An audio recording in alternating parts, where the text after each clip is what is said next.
Hello everyone and welcome back to the channel. This is Snigdha Mahapatra, a third year student of KIT School of Law and currently interning under LexClick. In today's video of mine, I will be talking about compromise and arrangement under Companies Act of 2013.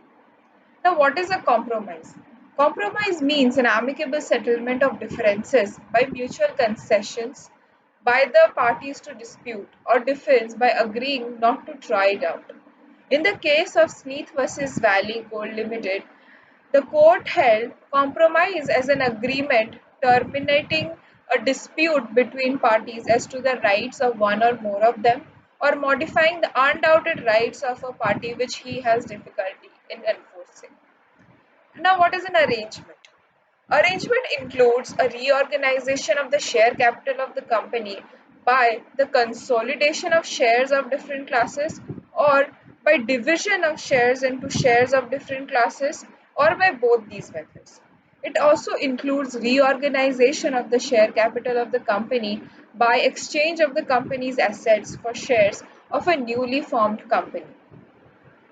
Now, what are the statutory provisions of arrangement and compromise? Section 230 of the Companies Act mentions where a compromise or arrangement is proposed, A. Between a company and its creditors or any class of them, or between a company and its members or any class of them, the tribunal may, on the application of the company or of any creditor or member of the company, or in the case of a company which is being wound up,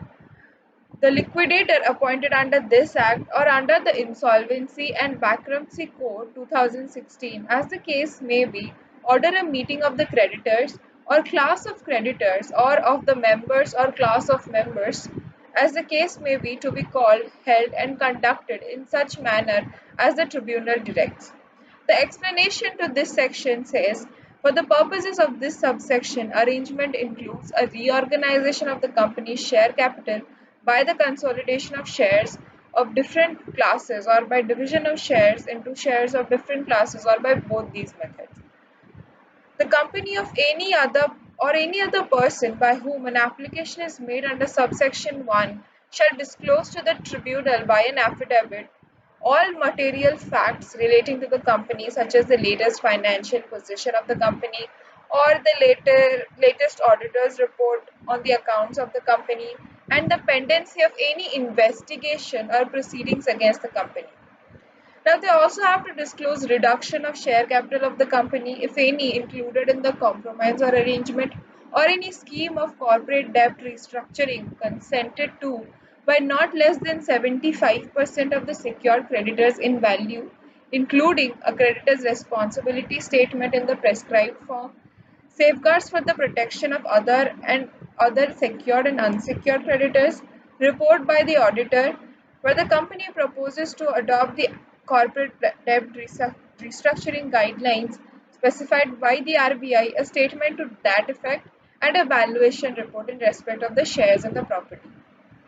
Now, thirdly, where a meeting is proposed to be called in pursuance of an order of the tribunal under subsection 1, a notice of such meeting shall be sent to all the creditors or class of creditors, and all the members or class of members, and the debenture holders of the company, individually at the address registered with the company, which shall be accompanied by a statement disclosing the details of the compromise or arrangement,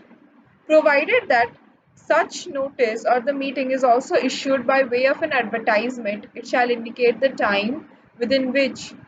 copies of the compromise or arrangement shall be made available to the concerned persons free of charge from the registered office of the company. A notice under subsection 3 shall also provide that the persons to whom the notice is sent may vote in the meeting, either themselves or through any proxies or by postal ballot, to the adoption of the compromise or arrangement within 1 month from the date of the receipt of such notice, uh, provided that any objection to the compromise or arrangement shall be made only by persons holding not less than 10% of the shareholding. Now, subsection 5 suggests a notice under subsection 3, along with all the documents in such form as may be prescribed, shall also be sent to the central government, the income tax authorities, the RBI, the Securities and Exchange Board, that is the SEBI, the registrar, the respective stock exchanges, the official liquidator, the Company Commission of India established under subsection 1 of section 7 of the Competition Act 2002, and if necessary, and such other sectoral regulators and authorities. Now it also specifies where at a meeting held in pursuance of subsection 1, majority of persons representing 3/4 in value of the creditors or class of creditors or members or class of members, as the case may be, voting in person or by proxy or by postal ballot, agree to any compromise or arrangement, and if such compromise or arrangement is sanctioned by the tribunal, as the case may be,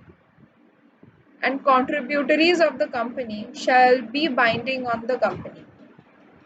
An order made by the tribunal under subsection 6 shall also provide for the conversion of preference shares into equity shares, if any,